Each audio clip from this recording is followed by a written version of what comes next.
बार की बात है, गौतम बुद्ध अपने ध्यान में बैठे थे कि वहाँ पर एक आदमी आया। यह आदमी अपने आलसीपन से बहुत ज़्यादा परेशान था। आलसी आदमी गौतम बुद्ध जी से बोला, महात्मा जी मेरी मदद कीजिए, मैं अपने आलस्य से बहुत ज़्यादा परेशान हूँ। आप ही कोई उपाय बताइए जिससे मैं आलसीपन से छुटकारा पा सकूँ। गौतम बुद्ध ने उस व्यक्ति से कहा, पहले मुझे यह बताओ कि तुम्हें क्यों लगता है कि तुम आलसी हो। आलसी आदमी बोला, सिर्फ मुझे ही नहीं, मेरे परिवार वालों को और मेरे आसपास के सभी लोगों को ऐसा ही लगता है कि मैं आलसी हूँ। गौतम बुद्ध ने फिर उससे पूछा, क्या तुम जानते हो आलस्य होता क्या है? आलसी व्यक्ति बोला, नहीं मैं नहीं जानता, किंतु मैं इतना ज़रूर जानता हूँ कि आलस्य बहुत बुरी चीज़ है। इसकी वजह से मुझे जीवन में बहुत नुकसान हुआ है। गौतम बुद्ध बोले, जिस परेशानी से तुम छुटकारा पाना चाहते हो, पहले उसके बारे में पूरी जानकारी ले लोगे तो उससे छुटकारा पाना आसान हो जाएगा। आलसी व्यक्ति बोला, भगवान इतनी बुद्धि तो मुझ में नहीं है, आप ही मुझे इस समस्या के बारे में जानकारी दीजिए। गौतम बुद्ध बोले, आलस्य एक मानसिक अवस्था है, एक विचार है जिसे जाने अनजाने में हम खुद ही जन्म देते हैं। आलस्य दो मूलभूत कारणों की वजह से ही जन्म लेता है, एक है शारीरिक और दूसरा मानसिक। शारीरिक कारणों में पहला कारण है गलत तरह का भोजन। हम सभी जानते हैं कि हमारे शरीर को भोजन से ऊर्जा मिलती है और यह ऊर्जा सजीव चीज़ों से मिले तो अच्छी, यानी कि प्राकृतिक रूप से जो हमें भोजन की वस्तुएं प्राप्त होती हैं उनसे अगर यह ऊर्जा मिले तो हमारा शरीर इससे अच्छी ऊर्जा प्राप्त करता है। परंतु इससे उलट यदि हम निर्जीव वस्तुओं से ऊर्जा प्राप्त करते हैं तो यह हमें आलस्य की ओर ले जा सकती है।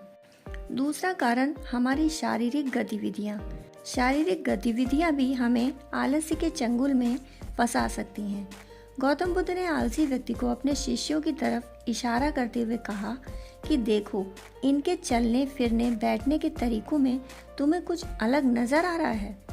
जब आलसी व्यक्ति कुछ समझ नहीं पाया तब गौतम बुद्ध ने उससे कहा, मेरे शिष्य जब भी बैठते हैं तो वे रीढ़ की हड्डी को एकदम सीधा रखते हुए बैठते हैं। चलते हैं तो उनके दोनों पैरों के बीच अच्छे से संतुलन बना रहता है और जब वह सोते हैं तो उनका शरीर एकदम शिथिल रहता है। ऐसा करने से उन्हें रात्रि में एकदम सही तरीके से नींद आती है। आलसी व्यक्ति बोला, लेकिन नींद तो आलस्य का ही एक स्वरूप है। बुद्ध बोले, हाँ, अगर उसे ज़्यादा मात्रा में लिया जाए तो। बुद्ध ने इस बात को आगे बढ़ाते हुए कहा, नींद कम मात्रा में लोगे तो तुम्हें अगले दिन थकान महसूस होगी और ऐसा करने से ज़्यादा आलस्य शरीर में आएगा। नींद ज़्यादा लोगे तब भी यही परिणाम होगा। इसलिए नींद को न ज़्यादा न कम, एकदम सही मात्रा में लेना अति आवश्यक है। आलसी व्यक्ति बोला, हाँ, यह तो मैंने भी अनुभव किया है। बुद्ध बोले, अब मानसिक कारणों के बारे में भी जान लो। मानसिक कारणों में सबसे पहले है हमारी पुरानी गलत धारणाएं। अक्सर ऐसा होता है कि हम पहले जिन कार्यों में असफल हो चुके हैं, हमारे अंदर ऐसी भावनाएं बन जाती हैं कि हम उस काम में हमेशा असफल होते रहेंगे, जिस वजह से हमें उस काम को करने में आलस आता है।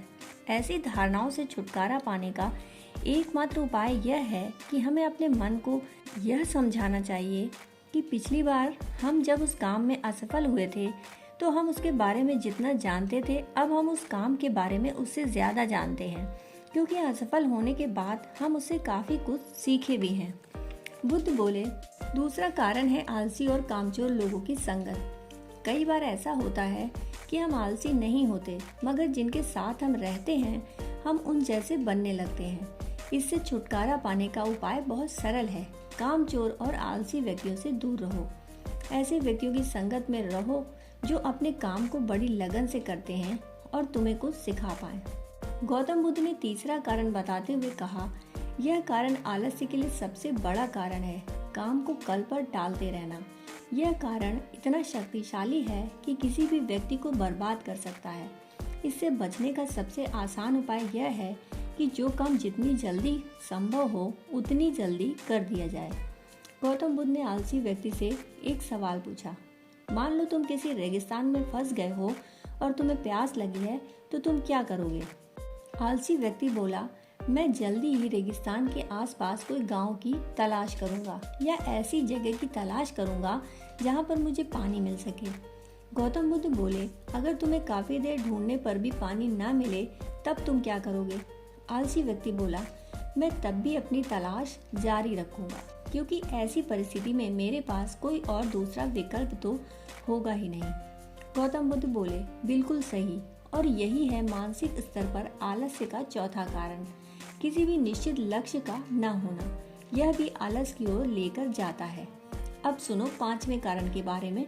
गौतम बुद्ध बोले, सोचो कि तुम्हारे पास काफी सारे सोने के गहने हैं जो तुम्हें एक जगह से दूसरी जगह लेकर जाना है। तुम चलते चलते थक जाते हो और किसी पेड़ के नीचे बैठ जाते हो, और तभी तुम्हें दूर से तुम्हारी तरफ दौड़ कर आ रहे डाकू दिखाई देते हैं। तो क्या तब भी तुम आलस करके वहीं बैठे रहोगे, या ऐसी परिस्थिति में तुम वहां से उठकर दौड़ने लगोगे? आलसी व्यक्ति बोला, जी मुझे वहां से दौड़ना ही पड़ेगा, नहीं तो मेरी जान और सोने के गहने दोनों खतरे में पड़ जाएंगे। बुद्ध बोले, यानी कि तुम्हारे पास एक ठोस वजह होगी दौड़ने के लिए। यही है आलस्य का 5वां कारण, किसी भी काम के लिए ठोस वजह का ना होना। आलसी व्यक्ति महात्मा बुद्ध की बातों से संतुष्ट हुआ और बोला, महात्मा जी, अब मैं आलस्य के बारे में सब कुछ जान चुका हूँ और अब मैं इन सभी कारणों पर काम करूँगा और अपने आलस्य को दूर भगा दूंगा। दोस्तों, कहानी सुनने के लिए आपका बहुत बहुत आभार।